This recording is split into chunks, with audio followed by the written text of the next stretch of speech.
kapitalis. Ini seorang miliarder. Ini seorang yang pernah mimpin berapa lusin, berapa belas perusahaan-perusahaan besar, dan dia mengatakan bahwa ekonomi kapitalis neoliberal berbahaya. Salah, yang kaya tambah kaya, yang miskin tambah miskin, yang lain tambah miskin intinya. Jadi saudara, saya sudah bicara ini belasan tahun. Ada buktinya, buku itu saya pernah tulis 2-3 buku sebelum itu. Tahun 2004 saya sudah bicara. Waktu itu saya masih di Golkar.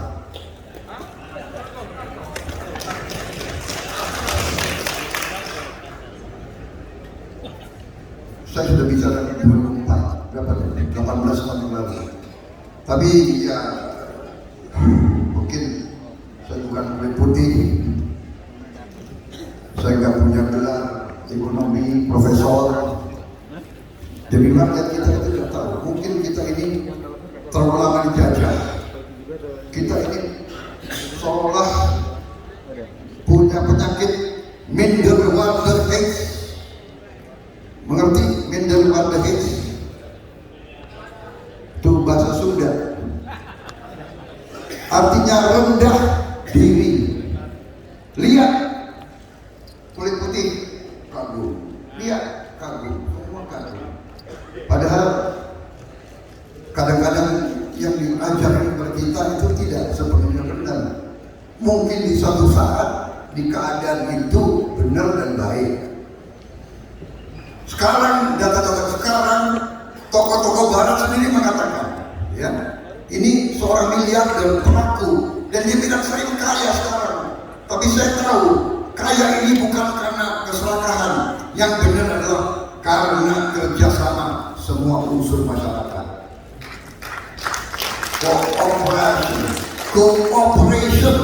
Cooperation, kerjasama, gotong royong, kooperasi, saudara-saudara. Tidak bisa, ya kan, saya punya modal, saya boleh lebih kaya seenaknya. Kau bayar pajak dong, naikin upah pekerjamu dong, penghasilan harus terasa. Dan kalau upah naik, kalau uang beredar, ekonomi pasti bangkit. Itu yang dia maksud. Kalau petani dapat nilai tinggi, dia mau beli sepatu, mau beli baju, mau beli motor, dia mau beli mobil, anaknya dia mau kirim sekolah yang baik, ekonomi akan bangkit, saudara sekalian. Tapi alhamdulillah sekarang tokoh-tokoh barat sudah bicara. Karena itu saya tidak selesaikan, tapi saya titip link ini. Saudara silakan buka dan pelajari sampai selesai. Pelajari sampai selesai. Saya kasihan kalau terlalu lama, ya kan? Udah resah di belakang. Saya ini mantan komandan pasukan. Saya bisa merasakan kalau ada keresahan. Saya bisa lihat muka-muka kalian. Kalian udah capek. Jadi saya singkat. Tapi intinya itu, terakhir ada beberapa. Itu bukti saja. Bisa diputar nggak itu? Yang tokoh IMF, Lagarde, IMF tahun 2015 dia sudah mengakui, ya, sistem ekonomi menengah ke bawah meningkatkan kesenjangan pendapatan, menciptakan ketidakadilan di hampir semua negara. Bayangkan, ini adalah Christine Lagarde, Direktur IMF. Ulangi Lagarde. Bayangkan, saudara-saudara. Jangan nanti ya wartawan Prabowo mengatakan tidak. Prabowo mengutip, Prabowo mengatakan ini tokoh-tokoh yang mimpin barat. Sistem ekonomi menetas ke bawah, meningkatkan kesenjangan, menciptakan ketidakadilan di hampir semua negara. Hampir semua negara. Ketika yang kaya semakin kaya, kekayaan tidak menetes ke bawah. Kalau yang ngomong pribumi nggak dipercaya, gue terpaksa. Lanjut. Nah, ini Hillary Clinton. Kita bangsa Amerika tidak bisa lagi menjalankan kebijakan ekonomi yang gagal. Sudah waktunya teori menetes ke bawah, dikubur dalam-dalam.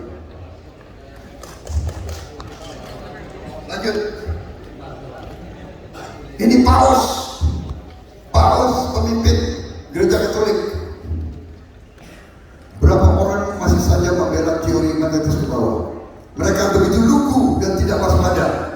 Seperti perintah kita tidak boleh membunuh. Sekarang kita harus mengatakan kita tidak boleh menjalankan kebijakan ekonomi yang eksklusif dan tidak adil. Masih ada lagi nggak? Lanjut. Kalau tidak ada, saya kira kita bisa simpulkan. Saudara-saudara, kami para teknokrat, para akademisi, banyak guru besar, silakan pelajari. Saya sudah beri komentar persatuan asal kita berpegang kepada Sumpah Pemuda, berpegang kepada Pancasila, berpegang kepada nilai-nilai yang ada di Undang-Undang Dasar 45. Insya Allah kita kokoh. Soal demokrasi, mari kita jalankan demokrasi yang cocok untuk Indonesia. Jangan demokrasi gontok-gontokan, jangan demokrasi yang menang ambil semua, jangan demokrasi yang jauh dari rakyat. Saudara-saudara sekalian, yang terakhir, menjaga kedaulatan kita.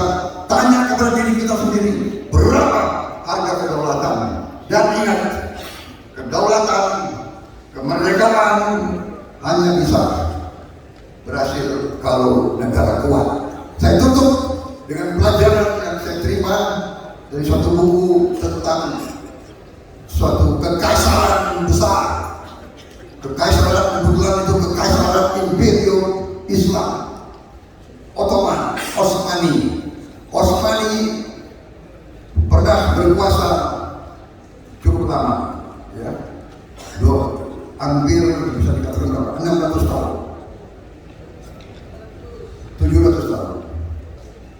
Dia punya akademi gubernur.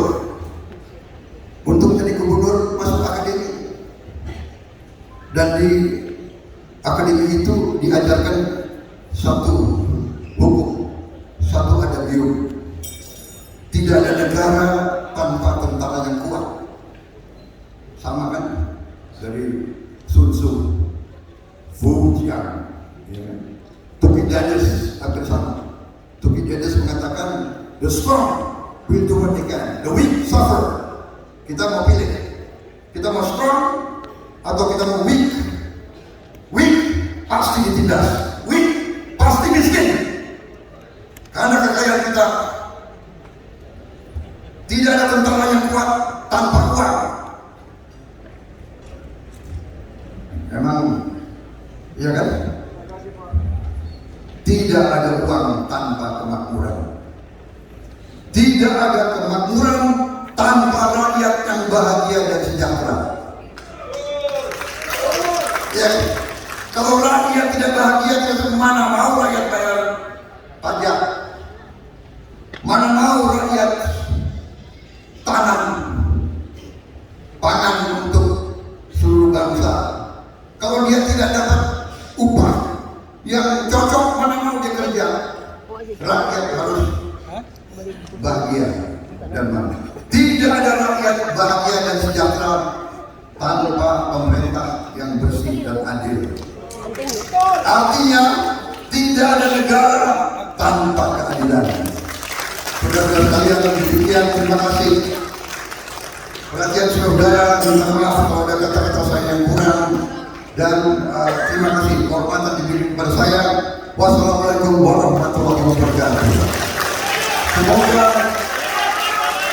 Semoga Yang Maha Kuasa selalu akan melindungi seluruh keluarga besar kami dimanapun berada. Terima kasih. Selesai. Selamat menyelesaikan kongres kalian. Terima kasih.